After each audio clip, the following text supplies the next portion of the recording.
My name is Mattie Bennett. I'm a permaculturist from South Jersey. And I work on a number of different projects. Is this what you're interested in? Yeah. Alright. Right now, I'm developing a program in the city of Camden, which is the Green Ambassadors Internship Program. It'll be our second year. Last year was a very big whirlwind. We visited nonprofits every day of the week for 5 weeks. Wow. And I was leading 10 teenagers, high school students, from 2 high schools in Canada. From Urban Promise and Pennsylvania Technical High School, which is right outside of And this year we're adding a new element to the course, where 1 day a week we're going to be doing garden programs. So we're developing that sort of curriculum right now. It's going to be just 5 days, but we're going to probably be doing a bunch of greenhouse. We're going to try to get them out to farms in the local area and really build something sort of a contiguous, like a building program, all in one spot, one location. So that way the kids get a sense of accomplishment beyond just cleaning up a garden here, weeding a garden here, or going on a field trip to visit an environmental organization. So I'm excited about that. I'm trying to work actually to get mentors involved with this next group of kids. So people who are in the environmental movement or are passionate about it, that maybe can check in with these kids once a month, just to see how they're doing on the project and keep them engaged from a source outside of myself.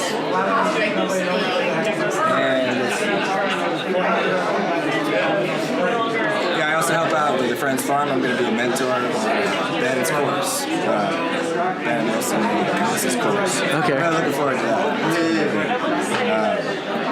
Because I've got into permaculture back in 2006, and I've been in it for a while.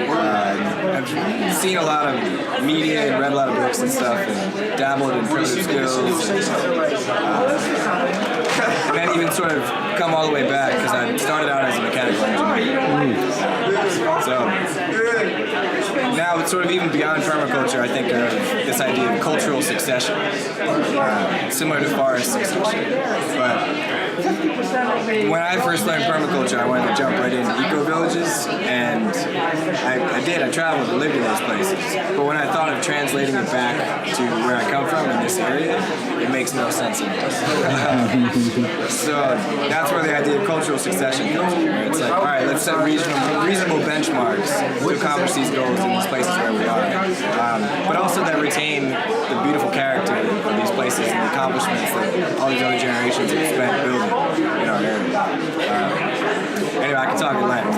Do you have any specific questions or further questions? Well, these are, I'm just trying to gear these questions towards the individuals, and just to get your guys' unique take on what is permaculture. So if you just want to kind of for you, and this isn't it could be a textbook definition, it could be something really romantic, but how would you define or approach permaculture as a design concept in your life, or just for somebody who's new to the subject?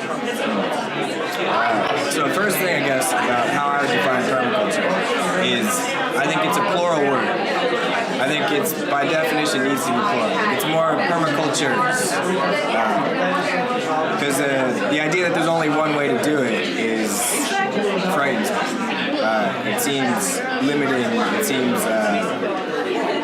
sort of autocratic, or have a control system of who says what is permaculture. So that's the first thing. And yes, I think it's enduring cultures. But within that, there needs to be change. And that's why the whole idea of permanence, they really often reflect the landscapes, with the straight up design system, like Mollis's design system, where you're working with the land. And that's what they talk about. It gets a little iffy when you actually bring in cultural elements, like human cultural elements, that are distinct from just the pure land-based homestead kind of stuff. Because like I said, like we were talking about, permaculture can be this room, and it is. But there's not swales, there's not plants, there's not all the specific things that make a typical design. So I like to think of it, again, going back to cultural succession and just moving towards regeneration. That's great.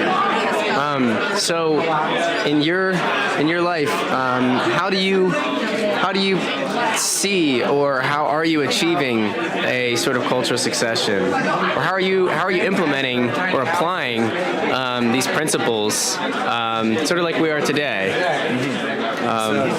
Maybe an example would even be appropriate. Surely. So actually, we're standing next to these fine books. Okay.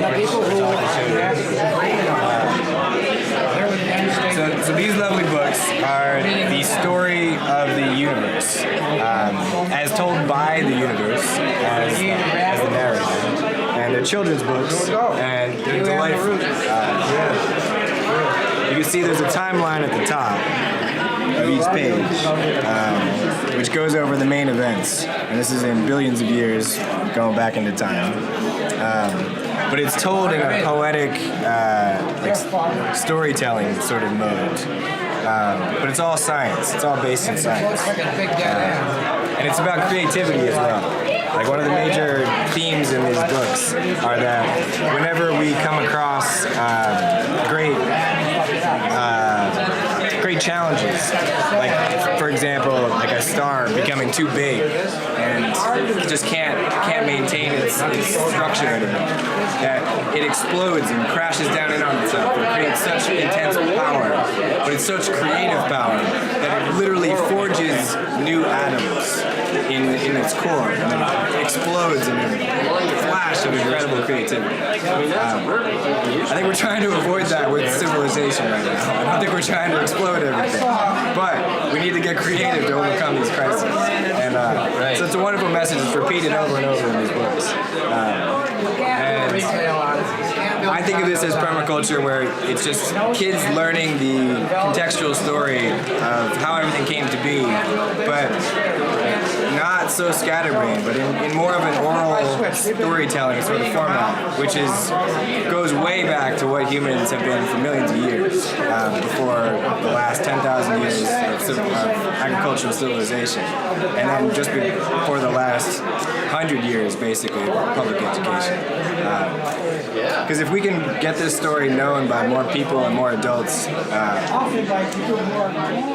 don't know, I feel like we can rest a little easier and know our place within this big, crazy story, and not get so lost. So that's one of the things that I'm doing, to build a permanent culture. And I'm trying to work this into some of my education programs in Canada, working with Urban Promise Ministries. They have a K through 12 school. Well, they have a high school, it's a little separate, but I'm trying to work this into the younger kids.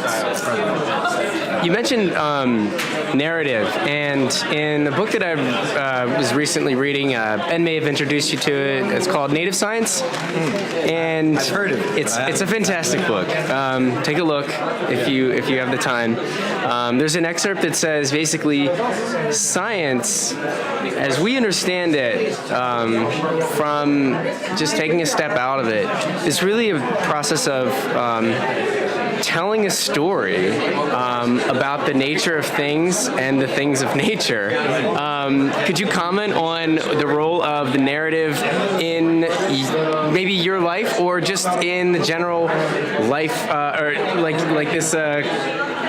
This short story is trying to achieve is redepicting that narrative, or refining that narrative to a point of cultural succession. I don't know. I don't want to take too much of your time, but No, I'm glad. could you just speak to the meaning or the importance of a narrative? And so the narrative is huge. Narrative is incredibly important, and I think that's where this idea of cultural succession, I want to contribute and get discussions around that,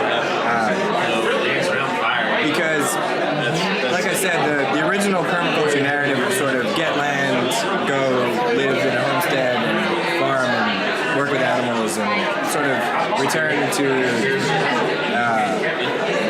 a land-based lifestyle.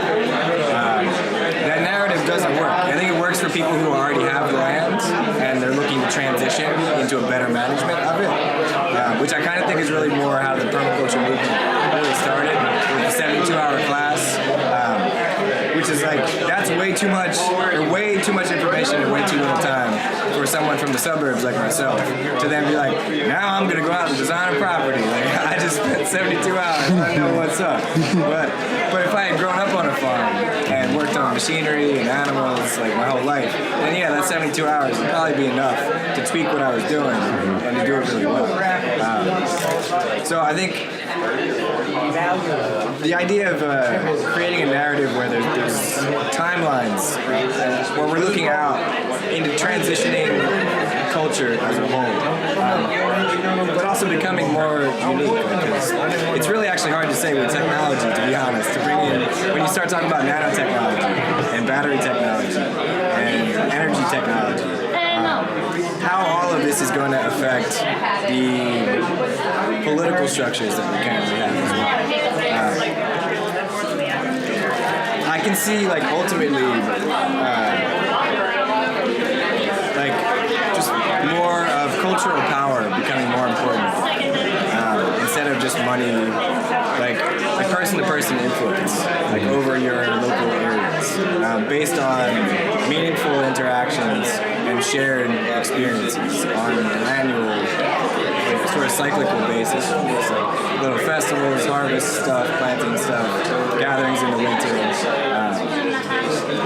Technology is funny in that it allows us to live at the level that we're at with much more autonomy, which then puts less pressure on, and there's less need for political systems, which means they don't need to have as much power and sway over people's lives. So I see sort of a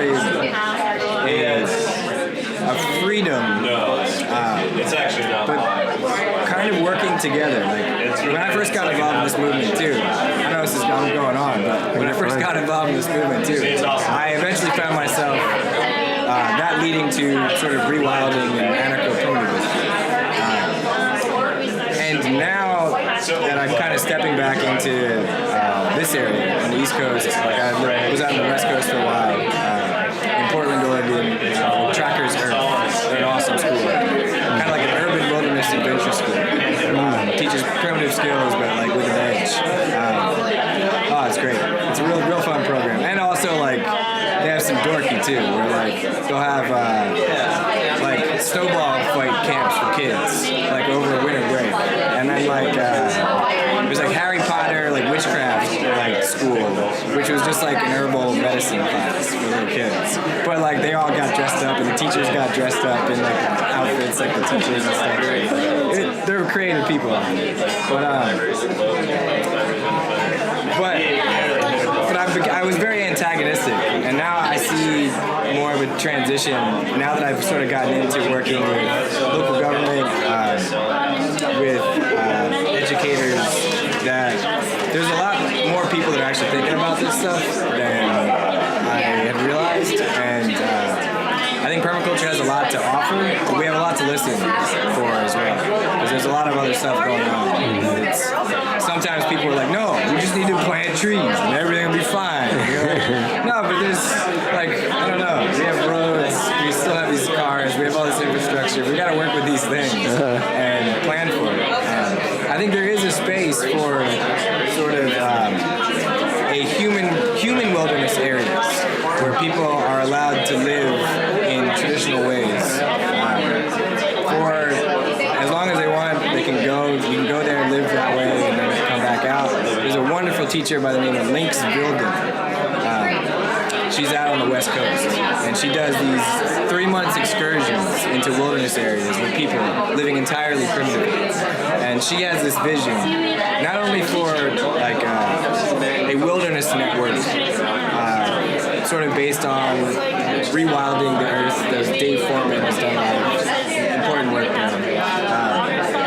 But having humans as an integral place in these wilderness areas. So it's not just recreation or like hands-off, but there's living human cultures in these wilderness areas that we protect and allow and honor. And I think we need to figure that out, because there's a lot of there's a lot of endangered cultures on this planet. More so, probably not more so than endangered species, but there's something like maybe 3,000 languages that were existing in like the early 1900s, and they're dropping. And I don't know. So all of these things, I think of like, when we think of global permaculture, it takes on a different zonations, you know? When we think about zones of global permaculture, that's a really interesting discussion. I think there's a place for people in all of those zones, you know, from zone 0 to zone 5. There's different cultures maybe that inhabit each place, different routines.